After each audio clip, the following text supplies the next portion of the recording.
அனைவருக்கும் வணக்கம். அருமையான ஒரு விழா. மறுபடியும் மோகன் சாரை அப்படியே லைவில் கொண்டு வந்து பார்த்துக்கிட்டு இருக்கேன். நான் அவர் பேசினது பழகினது எல்லாமே நிறைய பேசுவார். அப்படியே நின்றுட்டே பேசுவார். எங்களுக்கு பழக்கம் ரொம்ப. காரணம் வந்து கமல் சார் அந்த மாதிரி தான். அவர்கிட்ட போனால் பேசுகிறது டைம் போகிறதே தெரியாது. எனக்கு கால் வலிக்கும், சொல்லவும் முடியாது, முடியாது. ஆனால் கமல் சார் 3 மணி நேரம் 4 மணி நேரம் நின்று பேசிகிட்டு இருப்பார். மோகன் சாரும் அதே மாதிரி தான். எங்கிட்ட தனியாக அதே மாதிரி நிறைய பேசியிருக்காரு. அப்போல்லாம் சொல்லுவார், எனக்கு வந்து நிறைய இன்சல்ட்டெல்லாம் ஆகிட்டுருக்கு. எனக்கு பிகினிங் ஸ்டேஜில் என்னை வந்து நிறைய பேர் வந்து வேறு மாதிரிலாம் பேசினாங்க, அவாய்ட் பண்ணாங்க. அப்போ தான் வந்து நாங்கள் முடிவு பண்ணேன், சரி தம்பி உடையான் படை கஞ்சான்னு சொல்லுவாங்க, அந்த மாதிரி என் தம்பி வச்சே நம்ம பண்ணிடலான்னு சொல்லிட்டு தான் இப்போ ஆரம்பித்தோம். அது என்ன நடந்தது, யார் அது மாதிரி சொன்னது, அதெல்லாம் இப்போ தேவையில்லை. ஆனால் அந்த மாதிரி இப்போவும் சில பேர் சொல்லிகிட்டு இருக்காங்க ஸ்டேஜில். சில இதெல்லாம் பார்க்குறோம், நம்ம கேட்குறோம். அது வந்து அதுக்கு காரணங்கள் இருக்குது. அவர் வந்து ரொம்ப நேரம் நிறைய எழுதுவாருங்கிறது உண்மைதான். ஒரு படத்துக்கு கேட்டால் 4 படத்துக்கு எழுதுவார். ஆனால் அந்த எழுதுறதுக்கு டைம் ஆகாது அவருக்கு. நடுவில் ஒரு சின்ன சின்ன கேரக்டர்ஸ் பிடிக்கணும், அது வந்தால் தான் இது இன்னும் ஹைலைட் ஆகும் அப்படின்றதுக்காக வெயிட் பண்ணிகிட்டே இருப்பார், திங்க் பண்ணிகிட்டே இருப்பார். ஒரு 15 நாள் ஒரு பேஜே தாண்டாது, ஒரே பேச்சு தாண்டாது. திடீர்னு கூப்பிடுவார், சார் இன்றைக்கி இப்படி ஒரு ஐடியா வந்திருக்கு சார், சூப்பராக இருக்குது, சொல்லுங்கள் சார் அப்படின்ட்டு நான் சொல்லுவேன். அவர் கமல் சாருக்கு வருவார். அவர் ஆஃபீஸுக்கு போவோம் நாங்கள் 2 பேரும்.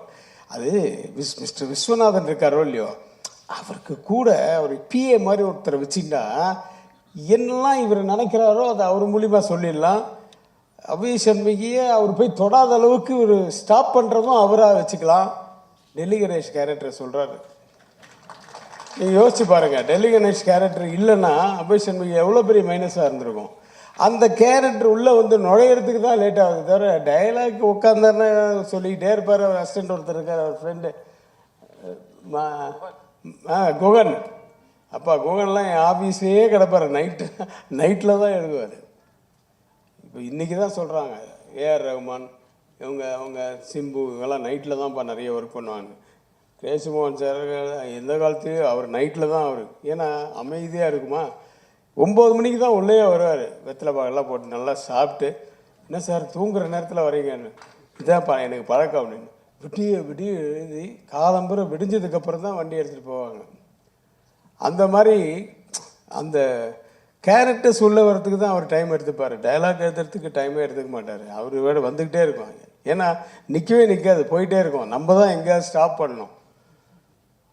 அந்த மாதிரி அந்த தம்பி உடையான் படை கஞ்சான்னு அவர் சொன்ன மாதிரி அந்த தம்பியை வச்சு அப்புறம் அவர் எங்கேயோ எத்தனையோ நாடகங்கள் இதெல்லாம் பண்ணிட்டு தான் பண்ணார். ஆனால் நன்றி கடனாக பண்ணாரா இல்லை ஒரு தொண்டாக பண்ணாரா ஒரு கடமையாக பண்ணாரான்னு தெரியல. அந்த அண்ணனுக்கு இந்த தம்பி என்னெல்லாமோ பண்ணியிருக்காரு. தன் ரத்தம், அவர் ரத்தத்தின் ரத்தம் தான் அவர். ஆனால் அவருடைய ரத்தமும் சதயமாக இருந்த அவன் மனைவிக்கு இவருடைய ரத்தமும் சதயமாக இருந்த ஒரு அங்கத்தையே கொடுத்தவர் இவர். அதெல்லாம் நினச்சி கூட பார்க்க முடியல. ஆனால் ஒரே ஒரு மன கஷ்டம் சார் எனக்கு என்னென்னா, வருஷம் நாங்கள் வந்து படங்கள் பண்ணும்போது டெய்லி மீட் பண்ணிப்போம், அது வேறு. படங்கள் பண்ணாத போது எப்படி இருந்தாலும் மே 30 தன்னை கூப்பிட்டுருவார். காரணம், மிஸ்ஸஸ் கிரேசி மோகன் மேடமுக்கு அன்றைக்கி தான் பர்த்டே, எனக்கு அன்றைக்கி தான் பர்த்டே. 30th மே கரெக்டாக கூப்பிடுவார். சார் விஷ் யூ த சேம்னு நீங்கள் மட்டும்தான் சொல்ல முடியும், கொஞ்சம் இருக்கோ அப்படின்னு ஃபோன் கொடுப்பார் ஒய்ஃபுக்கிட்ட. Happy birthday, wish you the same அப்படின்னு. அந்த மாதிரி மோகன் சாரோட மிஸ்ஸஸும் நானும் வந்து அந்த ஒரே நாளில் பிறந்ததுனால அவர் கூப்பிடுவார். நான் எந்த ஊரில் இருந்தாலும் கூப்பிடுவார். கடைசியாக அவர் நான் பாலியில் இருக்கேன், அப்போ ஃபோன் பண்ணார், நாங்கள் பேசிகிட்டு இருந்தோம் ஒரு 5 நிமிஷம். அப்போ ஃப்ளைட்டு ஏற போகிறேன் சார், டைம் ஆகிடுச்சுன்னு சொன்னால் போனதுக்கு திரும்பி அங்கேருந்து இறங்கி ஹைதராபாத்தில் இறங்குறேன். ஏன்னா ஹைதராபாத்தில் எனக்கு தெலுங்கு படம் ஒர்க்கு. மிஸ் கால் இருக்குது, மறுபடியும் பண்ணுறேன். அவர் ஃபோனே ரீச் ஆக மாட்டேங்குது. அதோடு நான் அப்படியே ஏதோ மறந்துட்டேன். ஒரு 10 நாள் கழித்து அதே இதில் ஃபோன் வருது. அப்பா 10 நாள் கழித்து அவர் டைலாக் கொடுக்குற மாதிரி 10 நாள் கழித்து ஃபோன் பண்ணியிருக்காருன்னு ஃபோன் எடுக்கிறேன். வேறு நியூஸ் வருது. ஒரு 10 நிமிஷம் கழித்து கமல் சார் ஃபோன் பண்ணார். 1 மணி நேரம் பேசிகிட்டு இருந்தோம் ஃபோனில் அவரை பற்றி.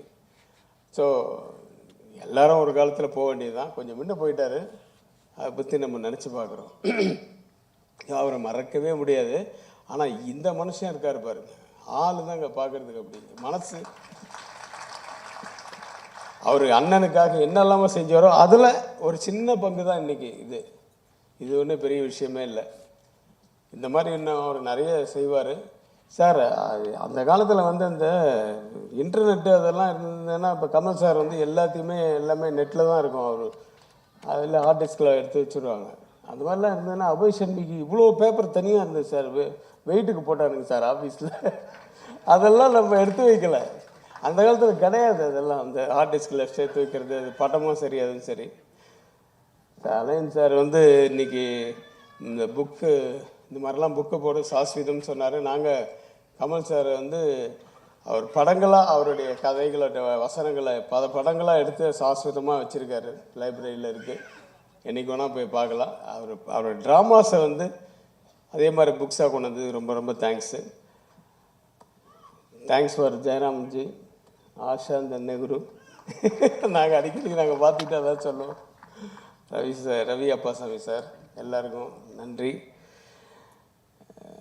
கமல் சார் அவர் வந்து மாதவி பாலாஜி தான் ரொம்ப நன்றி சொல்லணும். ஏன்னா ரொம்ப நாள் ஆச்சு அவரை பார்த்து.